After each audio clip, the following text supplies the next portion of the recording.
What is up? We're back. Today is the day. It's a Gibson day on the channel. Will it sustain? Let me get that.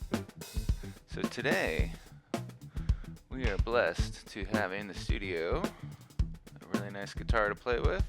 This is a 2015 339 Gibson Custom Shop. So it has a center block down here.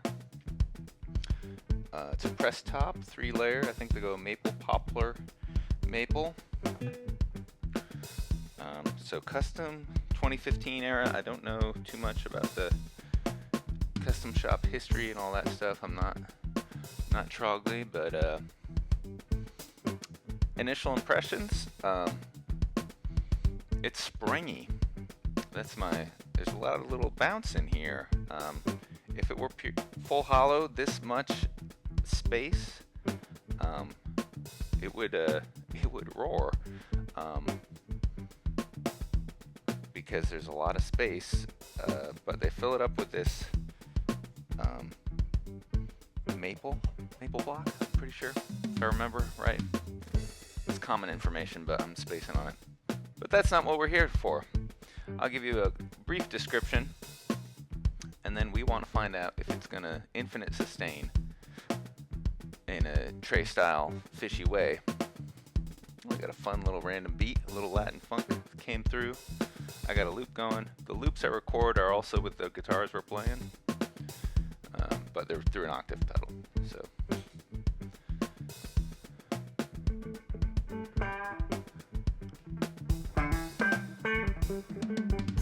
I always think of like John Scofield or someone like that playing like a thin line 335 style.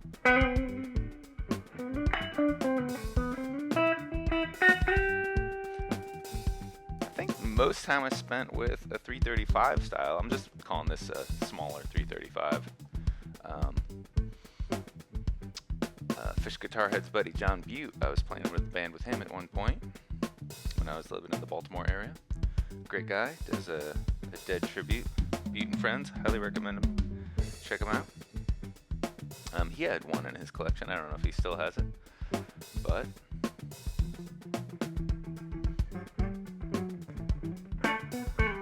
I wasn't really feeling it at the time.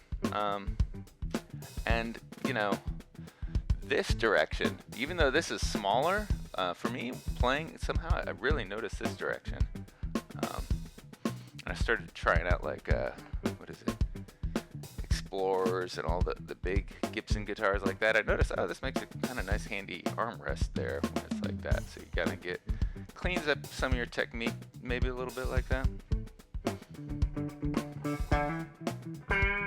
Let's get to it. I get distracted so much. Let's get at it. There's the first drive, our transparent overbore drive.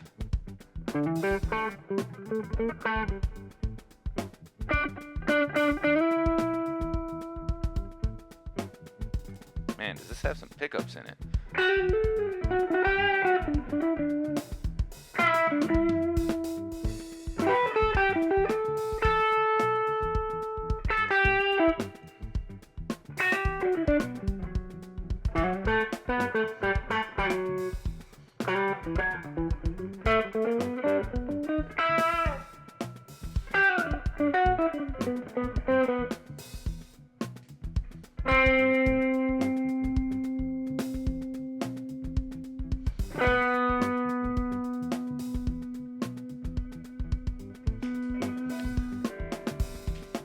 There's a Ross.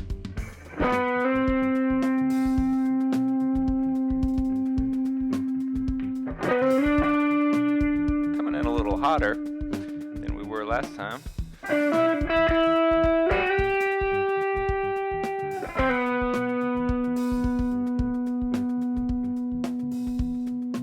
We're close.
we haven't even turned on the tube screamer yet, so that's cool.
Alright.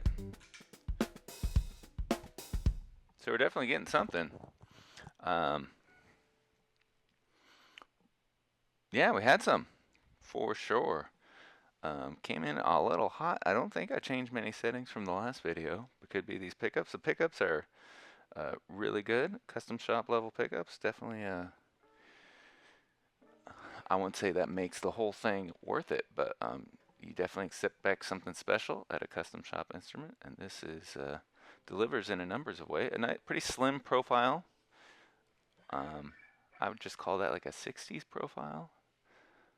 It's got this era logo on it. So it's got your little Gibson Custom thing there. This is not aged. It's just been played a fair amount. Little yellow knobs there. 60s style knobs on there. In fact, I'm going to do a channel first. I'm going to do a little callback. I'm starting to question myself. The last one we did on the Carvin, I feel like I didn't give it good credit. But it did kind of match with my experience of that instrument. There were some kind of dead spots, times when it really sang. I was wondering if the strings were a little dead, because it was all the notes were dying out up here. And it was going into some kind of harmonic overdrive too. So I'm going to keep it going.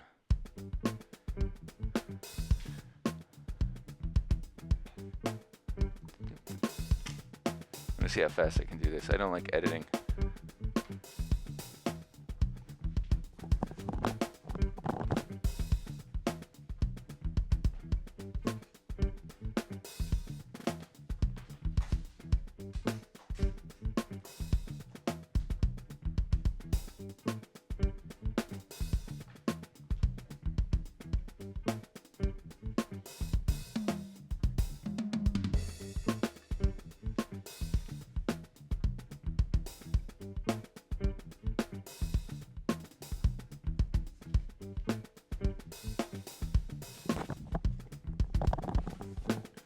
Oh, there it is. And another little funny thing about this current sound setup, I'm not hearing the drum I'm only hearing the drums in my headphone monitor. So I thought I didn't change much about the setup.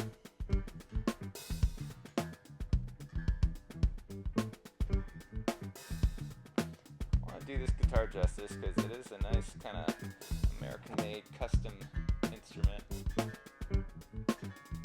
and man, what an interesting cat Holdsworth was.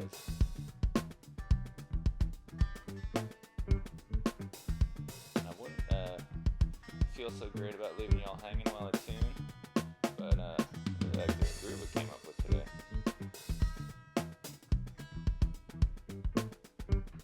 Tuned it. I thought this was going to be going back in the case for a little bit.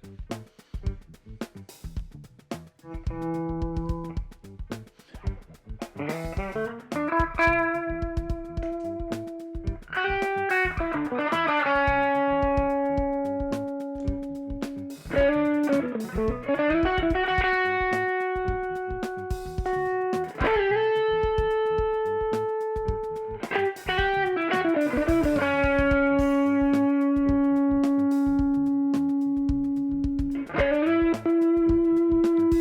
screamers on.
Yeah, not much has changed. I was worried I was getting a lot more gain.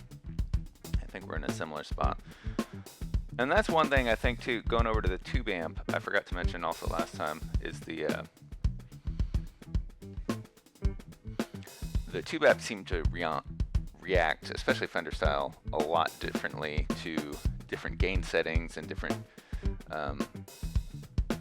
output levels from pedals. So eventually I might switch over to experimenting with different pedals to see how they influence all this. But I'll bring this guy back. The star of the day, I don't want to give any less shade to this, but just because we changed the rig a little bit, I wanted to make sure I was being fair to everybody. But yeah, this is a nice little fusion ripper. Would you expect any less? It's been a while since I've played anything like this. As I said, when I was a young man, the Carbon was kind of recommended to me. These are everywhere, obviously. I think I first seriously considered getting one. They came out with a nice dot Epiphone reissue, you know, in like 2010, 28, something like that. I was like, ooh, maybe do that. But, you know, I only saw them in Guitar Center. I was like, I don't know. You know, and I was always looking for that custom thing. That's the cool thing about like a Languedoc and all that. It's like it's handmade by somebody. And obviously, like, Paul's doing amazing with his business now. So, but it's cool that our community supports independent luthiers and all this stuff. Independent craftsmen, and the musicians are independent craftsmen. So, celebrate that. But wow. Yeah, the Gibson thing. Would you expect any less? I mean, this is kind of the. We're done with this. This is kind of the first guess. You know, when people think, oh, I want to start doing something jazzy, I want to start doing fusion. This is kind of the American first go instrument, and it's got a. It's different than a Les Paul. You know, you would think, oh, it's got a center block. It's basically just, these are kind of meaningless. They're just there for show. But no, it definitely influences the timbre, as actual musicians say, or trained musicians say.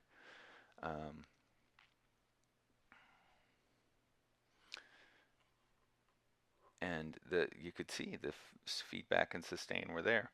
A buddy of mine owned a 330 at one point in a band I was in, and I jammed with that a little bit. And I didn't realize until recently the 330 neck is set way further back. So that's more of a true hollow body. But you know what? I don't remember it being a sustained beast, not with kind of normal settings I had, just basic overdrive and compression stuff at that time. But that's it for today. Thanks for hanging out. Hope you enjoyed it. I see a lot of these on the page. I hope we did you justice if you're a Gibson thin line guy. And let me know in the comments if I should have done anything differently or if you have any questions about the setup, etc. My name's Dave, Mountain Branch Music. Peace.